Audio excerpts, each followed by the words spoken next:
Today is Sunday, August 4th, 2013. My name is Jaime Rios. I'm interviewing Arthur Perez, who's going to tell us a little bit about the Hispanic community in Louisville and his occupation as a chef, I believe. Yes. This interview is being recorded for the Boulder County Latino History Project and the Maria Rogers Oral History Program. The interview is being filmed by Salvador Serrano. We'll go ahead and go into the first question here. Tell us a little bit about when and where you were born. Well, I was born in Boulder County, Boulder, Colorado, to be specific. I was raised here in Louisville all the way until I left Louisville when I was about 21, 22. It was great living here, you know. The only downside is just that we were usually the only Chicano family that was here. On Louisville, and then actually Louisville and Lafayette Street right here where we live, and then there was one other family that lived down and they moved away when I was a little kid, so that was about it. And then, yeah, growing up was great, but the Hispanic side was just really low. Okay. What is your father's name, and tell us a little bit about him and where he was from and what he did. My father's name is Juan Francisco Perez, and he is from McAllen, Texas, which is a border town of obviously the U.S. and Mexico. He grew up mostly picking cotton and farms when he was about 8 years old, to doing agriculture work, you know, like picking watermelons and fruits. Not just in Texas, but he was also doing it throughout the South and up into the Midwest and California as well. That's where he's from. Okay. Tell us the same about your mother, her name, where she was from, and her name was Janet Romero. She was from Boulder. She was from Goss Street, actually. Her and my uncle and my grandmother, they all settled there back in the 50s. She worked at Valley Lab in Vinboro. She started off as an assembly liner and worked her way up as a department head, as a documentation control, one of the very few Hispanic women to really work her way up back in her generation as far as she did with no college education. So she has a really strong story as well.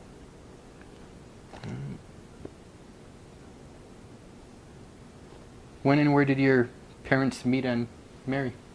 They met in Boulder. My dad moved to Boulder when he was in his mid-teens, I want to say about 15, 16. I met my mother going to school, and they also lived down the street from Goss.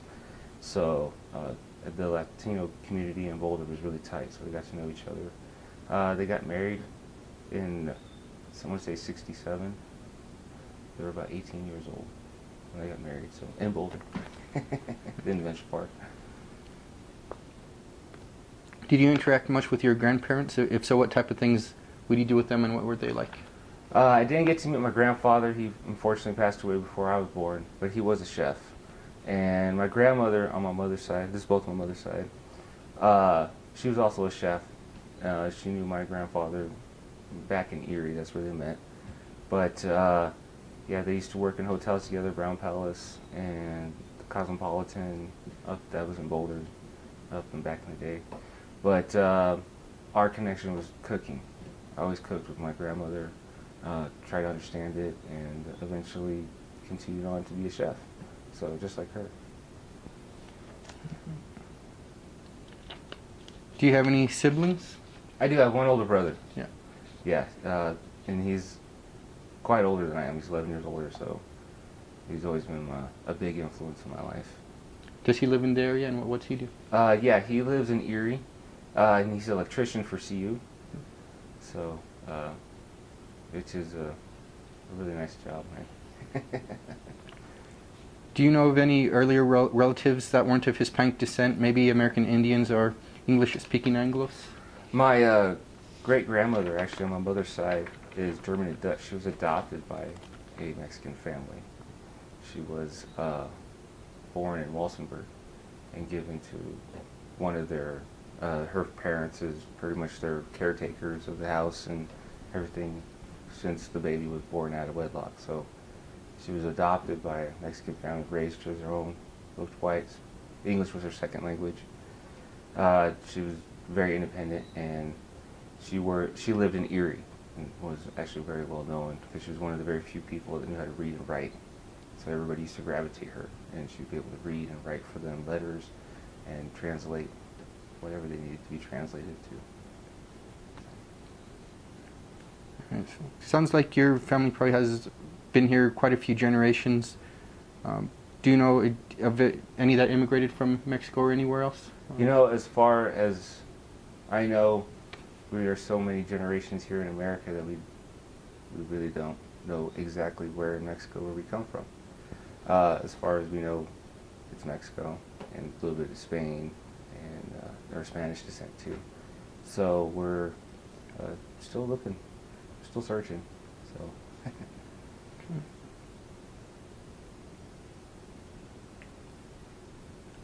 So what was it like growing up as one of the only Hispanics in Louisville as a child? In the very beginning, when you're little, you never notice. You know, you don't pay attention to people, what color they are, what race they are. You know, they just play, have fun with everyone else.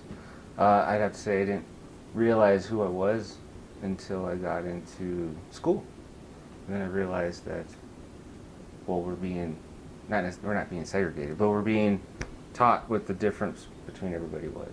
And then I realized that well, there's only the only Mexican descent person here. And then as I started going through school, there'd be one or two in a class or difference around. So it was definitely, besides knowing the culture within my family, going outside of it and trying to experience other ones was not here. So what I knew was just what we had inside here in my own family house. And this would have been the 80s, 90s? Or? This was the 80s. 80s. My parents settled here in 79, or excuse me, 75. Okay. Yeah, and I came around in the 80s. What were some of the values that were important in your family when you were growing up? I'd have to say one big thing in our family was food. Always has been food. We will have gatherings, and everybody has their own dish that they make that is specific to their niche or their family or cousins or whatever, and it's always great. It's always been fantastic. Yeah, food is the biggest thing in our family. Menudo, tamales, every week, every holidays we're making tamales, and we're not making 1 or 2 dozen, we're making 45. You know, we want to make sure we have enough for everybody. Gatherings, again, is really big in our family, not just because of the food, but just bringing the community together for our family. And another good tradition I'd have to say in our family is work ethic. The respect of work and working hard. It's definitely taught between grandparents and parents and brought down. So. Was your household bilingual at all, or was there any Spanish spoken anywhere? Both my parents are bilingual. Unfortunately, me and my brother are not. That had to do with my parents being raised where they were raised here. Even in Texas, in a mostly predominant Hispanic area, it was forbidden for them to speak it in school. They got in trouble. They got in trouble for speaking Spanish in school. Only those boys supposed to speak English. So when my parents had us, they were like, no, you have to learn English. That was it. That was the only language you need to learn. So as we got older, then we realized the importance of learning Spanish. But it was more of an influence of the outside world than the inside. Would you say your parents took pride in their Hispanic heritage and tell stories about families past related to that? Yes, very much so. Very, very strongly. I'd have to say, on both sides, it would be the grandfathers.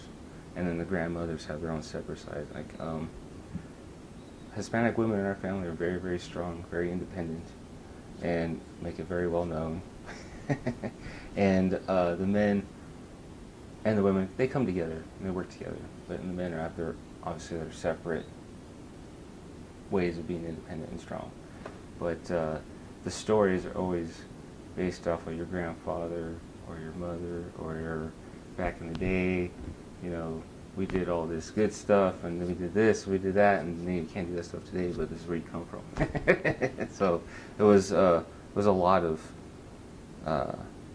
stories, so to speak, like that. You know, my great grandfather was, again, an executive chef back in the 50s and in the 60s, when Hispanics obviously were not supposed to be in the power of management, but he was there. His ice sculptures were in magazines, and that's something that's carried on in the family, because they just knew how rare that was to see. Would you say boys and girls, men and women, were treated different in the family as you were growing up? I can't really say yes, because it really wasn't. You know, the men and women were definitely treated as equal, as I saw growing up, and then my generation especially. The generations past still had that Hispanic culture, you know, machismo, man, you know, women at home and working. But as time evolved, both of them need to go at it and work and come together. You know, I'd have to say that's more of the American dream. I have to say, yeah. Is there any significant other to talk about? Or? No. No. And let's talk a little bit about your work. Tell us a little bit about what you're doing now and how you got into the occupation. At the moment, right now, I'm a catering chef for a company called Treat America. It's a nationwide food service company that goes into companies and basically runs our food operations. I got into the business through family cooking. It's actually really the only thing I know. Cooking from the heart and cooking with your soul was taught to me from family, and then as I went into getting education in professional cooking, I realized what the other half of it was. I had the first part, which was important, and then you just needed to take your skills and your techniques and refine them, put them to work. So, yeah.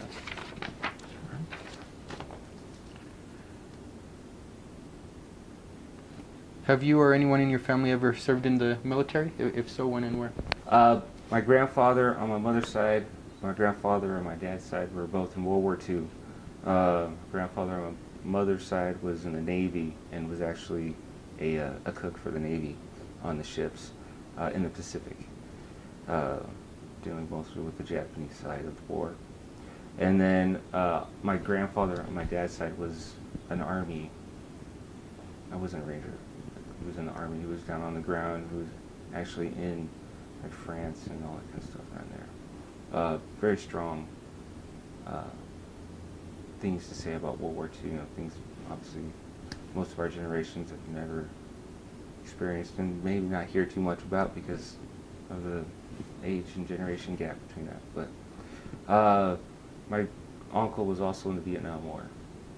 He was a communicator, so he had the telephone on his back.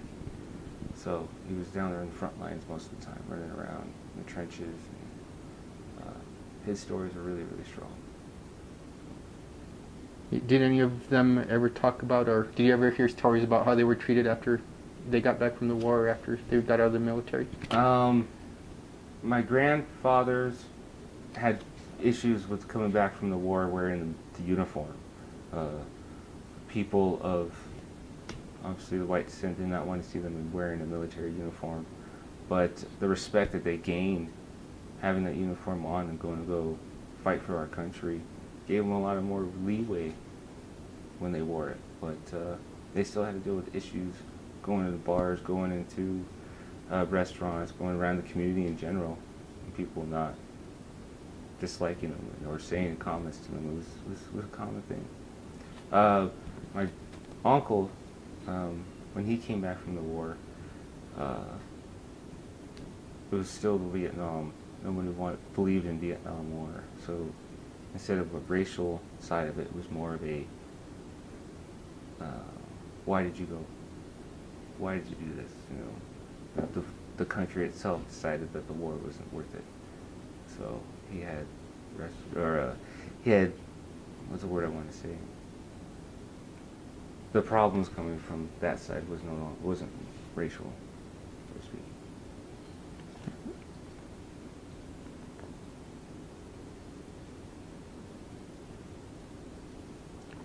So what brought your father over here to Boulder County from Texas?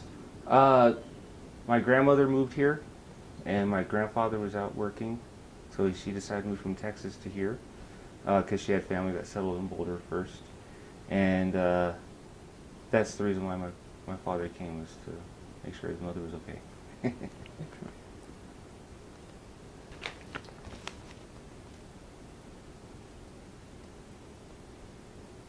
Did anyone in your family have any history in the sugar beet fields of Boulder County, or working in any canneries or plants around the area? My grandmother used to work for the mushroom plant that was in, I believe that's Broomfield or Westminster area. They still have the water tower with the mushroom plant. That's where it was at. It's a residential area now.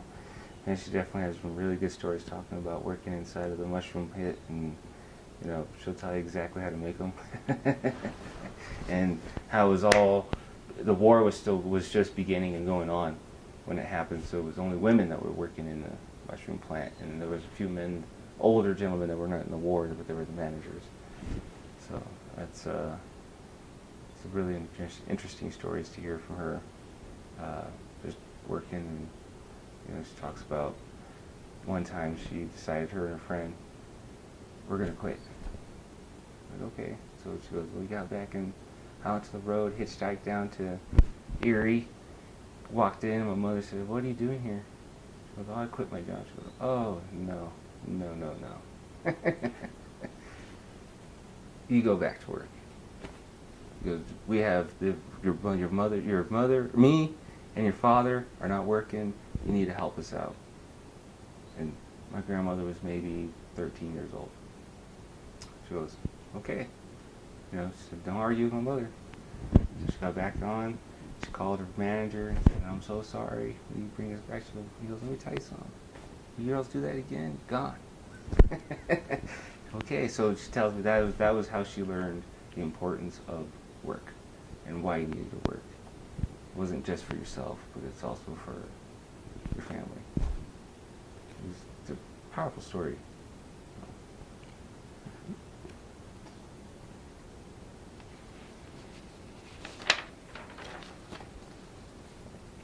So if someone asked you to describe your ethnicity or race, what kind of words or descriptions would you use? Spanish, Mexican, Mexican-American, Chicano, Hispanic?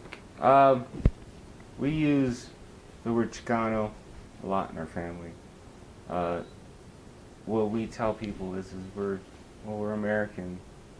It's pretty much what we know. We don't know what it was to come from Mexico. But we have a lot of traditions and traits in our family that, you know, obviously date back to Mexico. And not just because our family doesn't know where we come from Mexico doesn't mean other parts of our family and their heritage doesn't do. And so it all comes together. So when they explain to what do I read, I'm a Chicano man, proud, raised, bred, Colorado. You know, love everything that's has to do with Mexican and Spanish traits, all of it. I feel like the best culture ever. Do you feel that's how older generations in the family would describe themselves as well, as Chicano? Yeah, definitely, yes. Mexican or Chicano, for sure, depending on the age range there. Has church or any religious activities played any part in your life? We're Catholic, is what my family has always been, very strong Catholic. My grandmother and my mother to this day still pray a rosary every morning, you know, and it has played a lot in our family. You know, just think about the gatherings for your first Holy Communion, or for getting married, or your first confirmation. All those things are such a big deal in our family. You know, it's celebrated with joy. God and Jesus Christ has been a big part of our family. Yeah. Do you belong to any other organizations outside of work that you volunteer with or work with or anything? At the moment, no. No, I definitely do not. I just go to work and give them my all. But to say that I would never not, no. I would always dedicate my time and talent to do whatever good I could, or help out in any area. That is for sure, yes. I did cater for the first meeting for the Latino group in Boulder last year. That was in October, I believe. That was, I have to say, the start is what I felt. The start of helping. The start of trying to do something with what I know. Show people the art of cooking. That's what I believe. The art, the tradition, the stories behind it. Yeah. Do any political events or politicians stick out to you during the course of your life? I'd have to say Bill Clinton was one of a big individual or president that I remember a lot in my generation. He really helped out the community, well, the Democratic community, you know, for the Hispanics, for the minority, help us out, let's get us going. I'd have to say any president that was really helped us, I think it was him. As far as that's like really the only politician I'd say that sticks out on my head. Yeah. Okay. What do you think are some of the beauties and positive features of Hispanic culture today? It's endless. I think, what do I tell people? This is what I tell people in my line, because the majority of my kitchen people are from Mexico. They're not from the U.S. They're from Zacatecas and they're from Mexico City, they're from Monterrey, they're from everywhere, and each one of them have their own special traits of coming in and offering talents to a kitchen, a line professional food industry. But I'd have to say it's the stories that you hear from all of them is compelling, and how they come up to the U.S. and want to come and work. And I'm sorry, I kind of lost track of what I was saying. You asked me to tell me the question one more time. Talking about the beauties and positive features of Hispanic the Mexican culture. Yeah. I'm sorry about that. What I would like to say is, more than anything out of that is,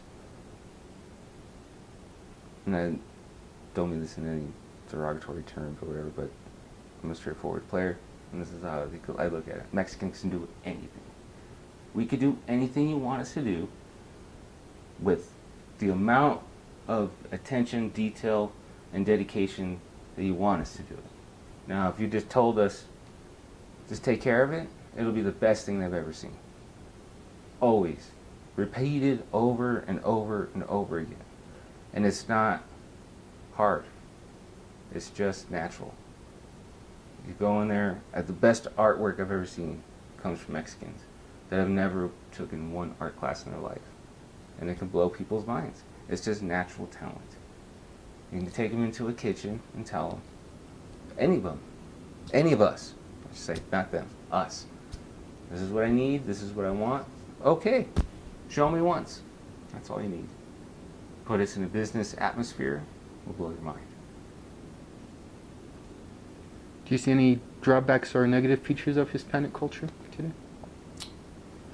I think times and culture has definitely beat us down to a certain point because of what other people would like for us to achieve, and I feel sometimes that the culture embraces that a little too much, and so, oh, I can only go this far, and that's as far as I just want to go. No, you can do so much more with your life. You have the talent, you have the means. Got to break through that barrier of just that we just are the backside of things. We're not. Yeah, we are the backbone, but we're also the creators of a lot of these things too, of anything in this world. So the negativity part, I think, is just something we just need to get over.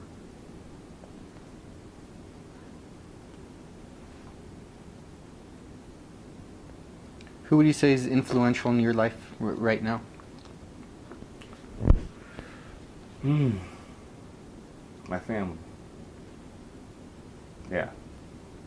I went off and did my own ventures in this world and in my career. I left Colorado, left my family, not behind. I left to just go see what this world has to offer and what I can do in it. Saw a lot, did a lot, went coast to coast. I worked for some of the most amazing chefs of this world. And I want to come home to give it to them. Have you ever experienced discrimination because of your Hispanic background anywhere? Yeah, actually I have. Believe it or not, I've experienced it on both ends. I've experienced it from my own culture, and I've experienced it from other cultures out there. You know, being 8 years old, being asked what are you doing in this playground? You know, you don't belong here. Your kind doesn't belong here.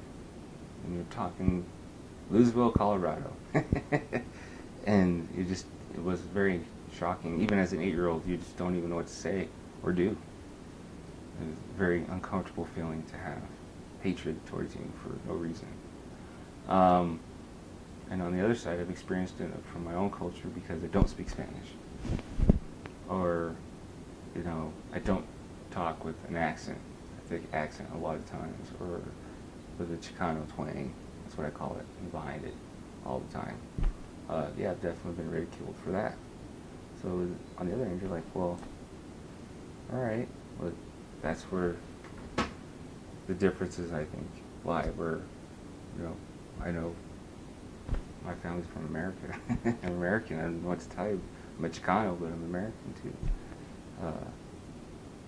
The judge part of it hurts a little bit to hear that, to feel that, but at the same time, it's kind of like, you know, it's part of your culture, man.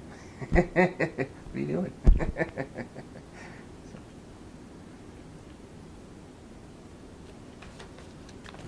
Do you remember any times when you were helped by an Anglo employer, landlord, or someone of power, or when someone treated you as an equal in good ways? Always, yes, definitely. My first big experience was the neighbor across the street who was a martial art instructor. He was a Marine for 22 years. He was a drill instructor, you know, trained. He was a Marine. And took me under his wing when I was 12. Taught me about martial arts and life and spirituality between harmony mostly of mind, body, and spirit. Yeah, and Scottish white guy, you know, and it was great. And to feel that there was just no barrier. He didn't look at me and saw, you know, this little Mexican kid running around. He just saw, you know, he calls me the kid. Oh, look, there's that kid again. He looks like he needs some guidance. Bring him on down here, show him something. This was a little bit before your time, but have you felt the effect of the Chicano movement of the late 60s and 70s?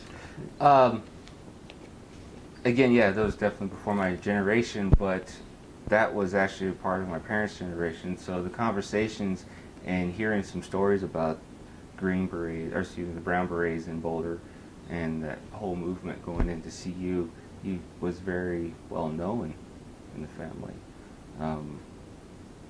My family, my father and my mother weren't particularly a part of it, but they had friends that were.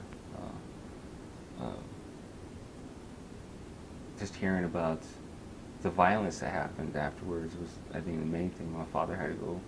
He worked for the city of Boulder, and they wanted him to go clean it up after that. And then they realized who he was, who they called out there, and like, oh, you can't be here. That's when the bomb went off at CU, I believe, or on the hill, around that area. Yeah, so it's known. It's definitely not forgotten, but it wasn't experienced it at all, obviously.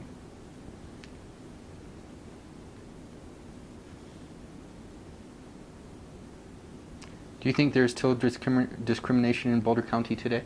Yes, there is. Yes. What ways do you think that rears its head nowadays? Where it rears its head? Well, I think it rears its heads in a lot of different areas. For me, what I see is definitely in the industry that I'm in, that you know, you you see a Mexican, they're just a cook. Just a cook. Doesn't matter the talent they have, they're just a cook. They're just a dishwasher. In fact, actually, the first thing that comes to your mind is not that he's a cook. Mostly, he or she is just a dishwasher.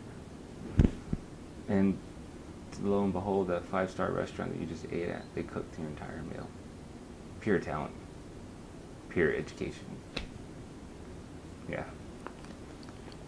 Do you think the presidential elections of 2008 and 2012, especially the involvement of young people in those campaigns, will make a lasting difference to Latino participation in politics? Yes. Any involvement that we have in any area of politics is going to help us, no matter what. Because in the end result of any of all that, right, learning the game of politics, you can only be as strong as you put yourself out there and make a stand. So yeah, we need it. We need it.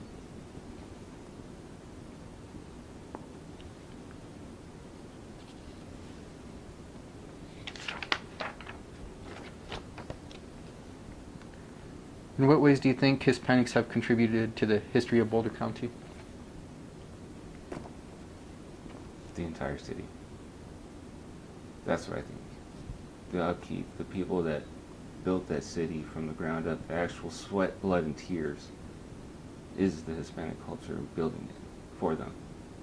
Along with everyone else, don't get me wrong, but yes, that's where I believe. I don't believe that it's one specific area. I believe that it's all over. 50 to 100 years from now, what do you want people to think about when they think about Hispanics in Boulder County today? What would I like for them to think? That's a really, really good question. I want them to see the beauty of the culture and what they brought to the city. That's what I want them to see. And I don't want them to forget that what it took for the Hispanics to be able to just be recognized alone, this day and age, right now. This is what I know, right now. What you guys are doing, what you guys are putting in place in documentation so people would know the stories, the families, that should never be forgotten in Boulder County. I want them to know about how hardworking we are, dedicated we are, how family-oriented we are. Because I've seen a lot of cultures, there's not too many that can really say that they're that family-oriented as we are. Yet, strong enough to leave, to do good just for your family. There's not much that we do that's not for our family. We do it for ourselves, but a lot of it's just for our family, for our legacies, put the next generation ahead. Yeah. We've covered a lot of topics here. Is there anything that we didn't cover that you'd like to talk about or that we overlooked?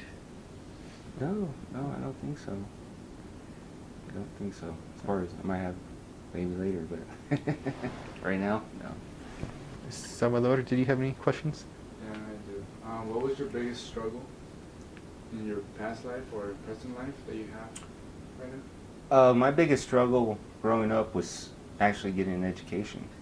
Even though it was all here and went to Boulder public schools, as I was going into school, I actually had problems learning. I had reading and writing problems. I couldn't understand the alphabet, couldn't understand how to read and write, and their solution was to throw me into a special ed class and just kind of leave you there.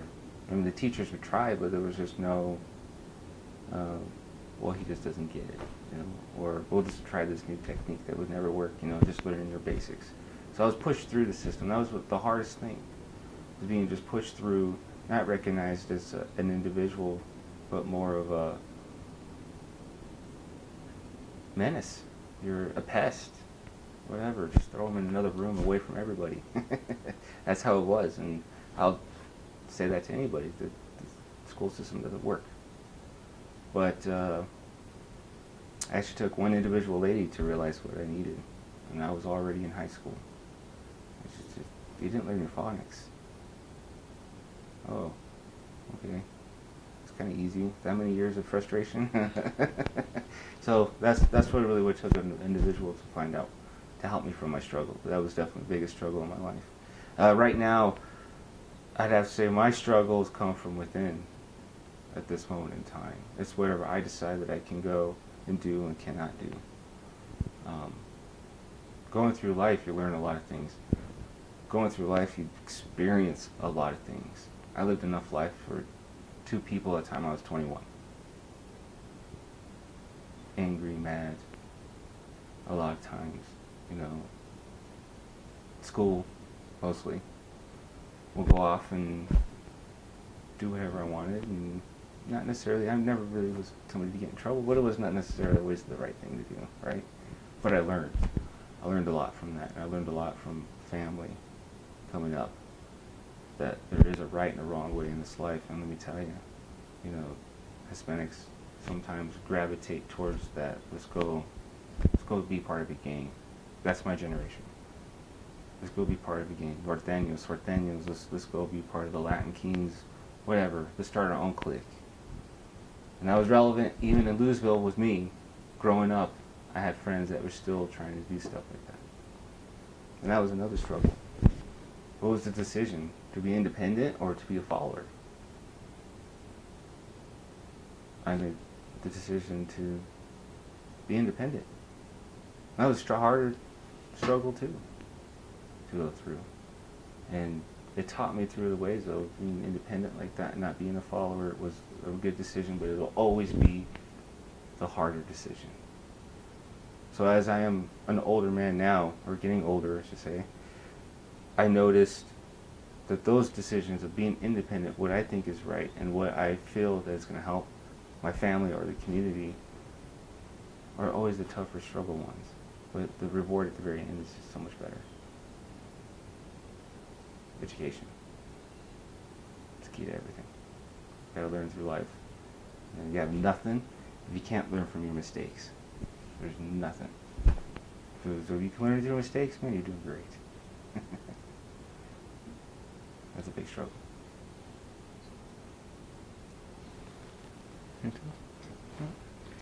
All right, we thank you very much for your time and for talking with us. Your comments are going to help to describe the Hispanic history and experience here in Boulder County. Thank you. Appreciate it. And